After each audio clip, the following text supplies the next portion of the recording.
When the name is special, that is used for only one particular person or a thing, is called a proper noun. For example, James, Hong Kong, India, etc.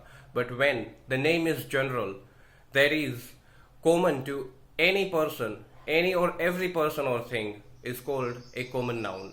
For example, a snake creeps through the grass. અર્થાત જ્યારે કોઈ નામનો કોઈ ચોક્કસ વસ્તુ કે વ્યક્તિ માટે કે જગ્યા માટે ઉપયોગ કરવામાં આવે છે ત્યારે તેવા નામને ચોક્કસ નામ કહેવાય છે. ઉદાહરણ તરીકે જેમ્સ થઈ ગયું, ભારત થઈ ગયું વગેરે. પણ જ્યારે કોઈ નામનો કોઈ ચોક્કસ વસ્તુ કે વ્યક્તિ પૂરતો જ ઉપયોગ ન કરતા આપણે સામાન્ય પ્રકારની આખી જાતિ માટે એ નામનો ઉપયોગ કરતા હોઈએ છીએ ત્યારે તેવા નામને સામાન્ય નામ કે કોમન નાઉન કહેવાય છે.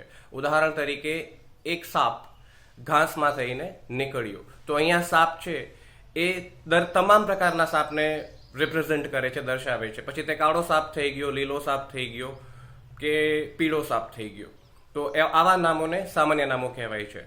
Thank you for watching grammar for good juice. Have a good day friends.